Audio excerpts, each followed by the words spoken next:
Hello everybody, this is Nikki Noel from Wildflower Studio. Thank you for joining us. Today you're creating the flower of the month for October with us. It's the Chinese Anemone. And this is the glass that you would receive in your kit. It will not be foiled. You have to supply your own foil and everything else. We just send you the glass and then we give you a tutorial video. So the first thing that you're gonna wanna do after you have foiled, of course, is go ahead and tin all of your pieces. So tinning is the process of applying the solder to each individual piece before we put them together. Really, really traditional in 3-dimensional glass, not traditional in 2-dimensional glass. You don't really want to do it in 2-dimensional. You'd run out of room. Okay, so if you would like, you can start from left to right or right to left or top to bottom, whatever you want. I like to go in one direction just so that my pieces have cooled when I get around to them. Just makes it a little easier to handle. Okay, there we go, good. So you're just gonna cover all of these pieces. We're gonna call this side A, and we're gonna call the other one side B, and then we have an outside edge. So that's the very last thing that we do. So we're just working on side A right now. This one is a little bit fun because it has these angles to the flower petals, so you can fit a lot more, and they're very dimensional. It becomes very 3-dimensional, and it's just very fun and pretty. If you look at the pieces separately, it just seems so simple. It really is, but even simple things can create something incredibly beautiful. So if you're following along, either you're doing a video with us or you are just checking us out or you subscribe, either way, thank you. Thank you for being here. It means a lot to us. You could always subscribe. We always have links for kits in the summary down below. Let's go ahead and turn these guys over. And we make, obviously, all of these flower kits, but we make a lot of kits. We have about 70 kits that we create right now, and we're always creating more, so that's super fun. You can always check out the new kits. Also, if you ever have a kit request or a video request, let us know. We like to create new things, and you're gonna see a new video coming up in the next couple of weeks. You guys have been requesting that jig tutorial, how to build your own jig at home. And Tim got that all done.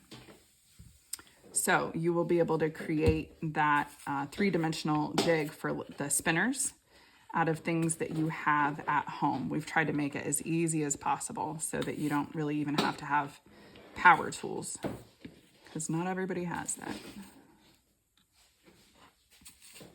So just keep soldering. Just keep going. There's a lot to do.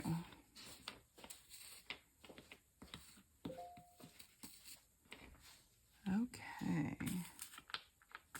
And if you're ever interested in classes and you're local to Mansfield, Ohio, people drive from everywhere for stained glass classes, hit us up. Check us out.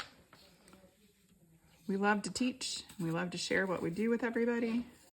Okay, so now we're going to do these outside edges, and I'm going to start at the top left and work my way around.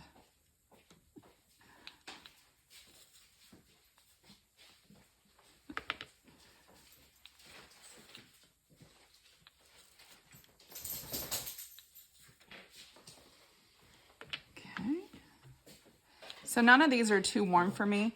If yours are warm, then you can use a towel to hold. You can use a set of pliers. There are no hero points for burning yourself, so just don't. Nobody needs to do that.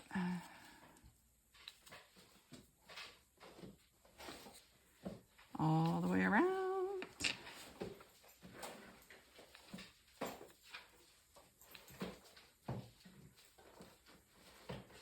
This one is just a little bit warm. Okay. And then we're gonna have to also solder that little nugget, that little blob of glass. And that one, those are always a little bit of a way to do because they're just so small and so round. So everything that you see right here on my board, including the board, is a kit that we sell as well on our website. So we sell a soldering kit and it has everything that you see. It's going to have an 8-ounce bottle of Amerway Tiger's Eye Gel Flux. It's going to have a pound of Amerway solder. It's going to have a Hako 602-01 iron. It's going to have the Studio Pro stand. You're going to have some pliers, and you're going to have 2 jars, one for flux and one for patina. We send that all in a kit to you. Okay, there we go. So we just got our little blob all soldered too. Okay, so now we want to start adding our petals. And this, it's not difficult whatsoever, but you kind of have to get it right. You just have to start the angle and keep the angle. And you can measure that with your own little finger, and you can just do it the same way over and over again. But that is as complicated as it gets, guys. So to attach the rest of the pieces, we're gonna take a little bit of a gap right there. This is going to give us our gap so that we can then attach this one over top. We just need to keep it up for a little while so that we can keep the angle the same. All right. And you want to overlap these by a decent amount, probably by about 1/3. And if you're shaky like me, the first one's going to be the hardest. Okay. And then we can just lay the next one over, and we just keep going and adding and going and adding. That one's probably okay by now. There we go.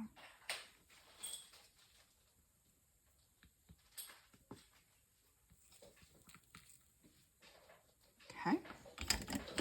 So as you see, you just keep laying one on top of the other. That's the big idea to it. One on top of the other. And you got to give it the same angle every time. So yeah, you're going to want little pliers or something to help prop you up while you work.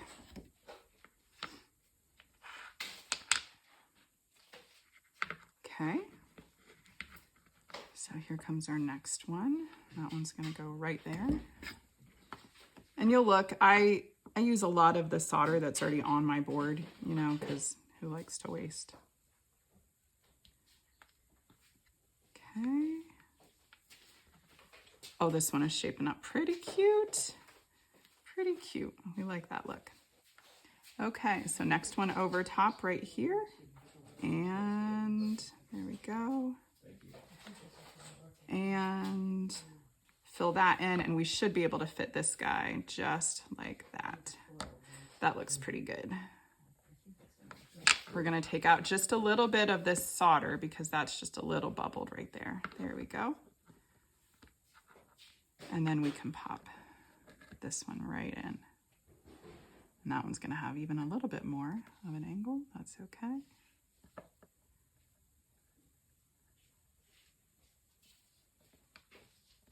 All right. So we'll just fill that in at the end. Okay, and then all that you're gonna do is smooth this out. And then you get to decide on your patina. So if you've used maybe copper backed, especially for this transparent piece in the middle, you might want to use copper patina. This one looks really, really good with the Novacan black or with the Jack's pewter. Or if you have other ideas, let us know. Share a picture of what you do with yours.